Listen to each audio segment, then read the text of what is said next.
Rohit Khilnani, welcome to Bollywood Hungama.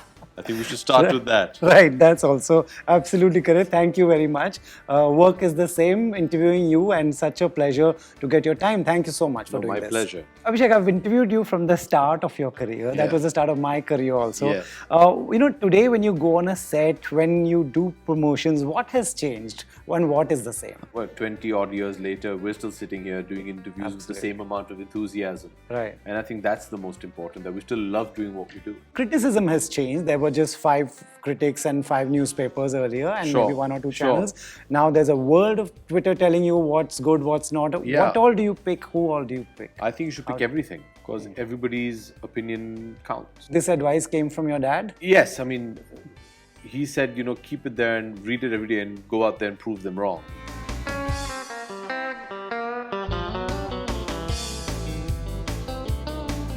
You get to see all kinds of stardom.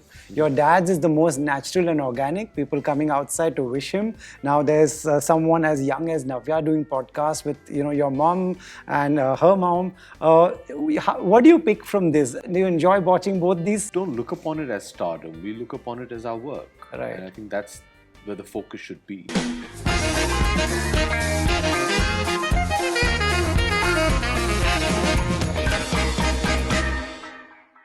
Abhishek Bachchan, welcome to Bollywood Hungama. Great to see you always. Wait, maybe I should say Rohit Khilnani, welcome to Bollywood Hungama. I think we should start with that. Right, that's also absolutely correct. Thank you very much. Work is the same, interviewing you, and such a pleasure to get your time. Thank you so much for doing My this. pleasure. Abhishek, I watched 2 episodes. That's all the time I had, and I thoroughly enjoyed it. What I want to ask you is, when it's a show that's already established, it has a name, people know what it is, it's a character that people know. What is the decision-making process when you say yes to something like that? What goes into it? Is it... Well, Rohit, Breathe Into the Shadows was always conceptualized as a multi-seasonal show. Okay. Hence, in the last season, it was left open-ended because there was a continuation. Right. There were 4 Ravan heads that were eradicated. There were 6 left. So the construct of it was always to have a multi-seasonal thing. Right. So we were all, it was Mayank and his writers wrote it like that. So there was always going to be another season. So obviously you're taking the story ahead and you look forward to how it's going to unfold. To start with, when they first pitched the show to me a good 4 years ago, it was a no-brainer. It was a fantastic character to play. Where do you get this kind of meat on a role to do? So that was a no-brainer for me. I was very excited to do it. Obviously, after the last season dropped, the response was so encouraging that it kind of enabled us with the confidence to go forward and make it bigger and hopefully better. Right. When you say yes to, just talking about acting and how to select roles, there are characters that are loved and liked and, people feel happy seeing them. And there are characters that are complex and, not very kind and not very nice always. Does this play on your mind when you say yes to something like that? No. I think you have to do good work. Yeah. How the audience is going to perceive the character should not come in the way. Right. What was wonderful in Breathe Into the Shadows was Avinash is the protagonist and Jay is the antagonist. And I get to play both of them. Yeah. Very rarely do you get put into a situation like that. So I was very, very lucky. I'm very thankful to Vikram, Mayank and the team for selecting me. And you try and do your best after that. But this was, I guess it was a win-win situation. Right. I was watching 2 episodes. It's a very layered character. You've done a terrific job of it. There are scenes that, when you're saying something next to a child, this is not your comfort zone. This is you. How do you completely, when you go on a set, do you completely demolish your personality and get into that character? You have to. I think, Rohit, we have, 2 approaches. One is what we call massy commercial Hindi cinema performances, which I think is possibly the most difficult thing to do in acting. Right. Where you're playing an actor/star. Yeah, Then you have other work which is just about being the character. It's very difficult to pull off the former. Right. Very, very difficult. And I have the utmost respect for the actors who manage to do that. Comparatively, just being a character is a lot easier because you get to leave behind your personal physicality and stuff and do it. So, I mean, this is, Avinash and Jay are two characters that Mayank saw so clearly and which we've discussed so much when we were prepping. That, in this you have to completely leave behind your personal baggage and you have to become the character. Right. Could you explain to the audience that what is the process of prepping? Do you go to and the director sitting? Do you say dialogues? How do you make it your own? Because I think everybody has their own approach, but obviously it starts with a lot of rehearsals and a lot of discussion. Okay. Currently, the only feedback you get is through social media, Right. Which is I mean, fair enough. Like I said, they've commissioned the next season, the follow-up, so I guess it worked for them. Right, it did work for them. Abhishek, I've interviewed you from the start of your career. That was the start of my career also. Yeah. Today when you go on a set, when you do promotions, what has changed and what is the same?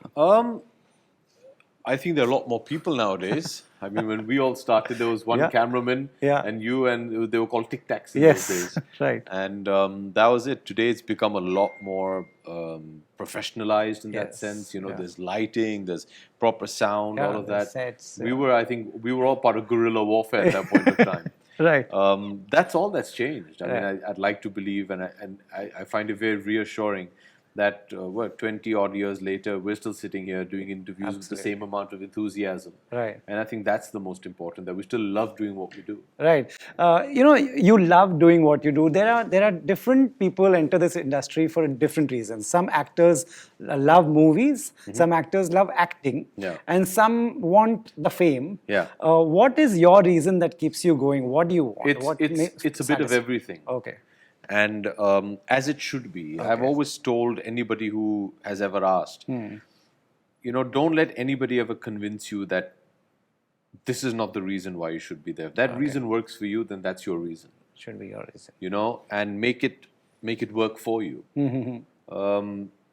There is the love for the craft, and that has to be foremost. Yes. Love for what you do, but there has to be love for being with the people, making the films, the ups, the downs, the glamour, the glitz, the brickbats, the bad days. It's all part of it. Right. But if whatever your reason be, other people may possibly judge it as fickle. If that is your reason, own it and make it work for you. Right. So don't let anybody ever tell you what you should be thinking. It's an individual thing. Absolutely. Yeah, right. I remember our interview on the sets of Shararat at Worldly Seaface. You told me at that time that, whichever critic writes anything, you pin it up in your, somewhere in your room and even sometimes highlights the lines to better your craft. One is that, do you still do that? Yes, I do. You do still do that? Yes, I do. And that helps you? I don't... I used to put it up on my bathroom mirror. Yeah. I no longer have a mirror because it's fully covered, but I put it in a like a scrapbook now. Okay, you do that, but also criticism has changed. There were just 5 critics and 5 newspapers earlier, and maybe 1 or 2 channels.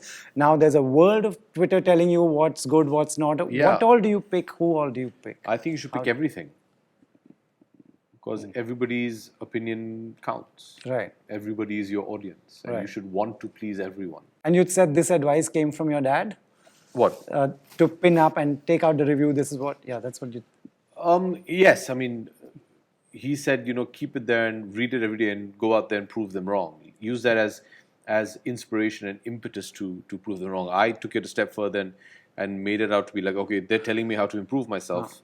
So let me read every morning how to improve myself and try and act upon that. Right. You are good on social media. On and off, you will reply to someone and that makes headlines. And you continue to keep your calm, and with your humor, you do that. One is that, do you enjoy being on social media?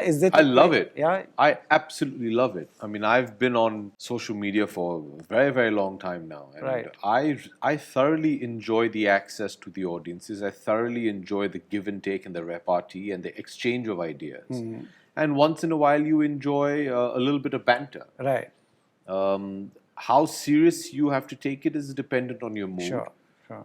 I think because of the sheer volume of the kind of opinions that are available to you Right. on, say, for example, a platform like Twitter, Right. I think somewhere you have to kind of filter it out to say, okay, I'm going to go by a majority kind of a Right. thing. You can't, let it get to you too much. Right. You can't let the good points get to you. You can't let the bad points get to you. Sure. You have to kind of take it in your stride. Right. And just in your family, if you see, you get to see all kinds of stardom.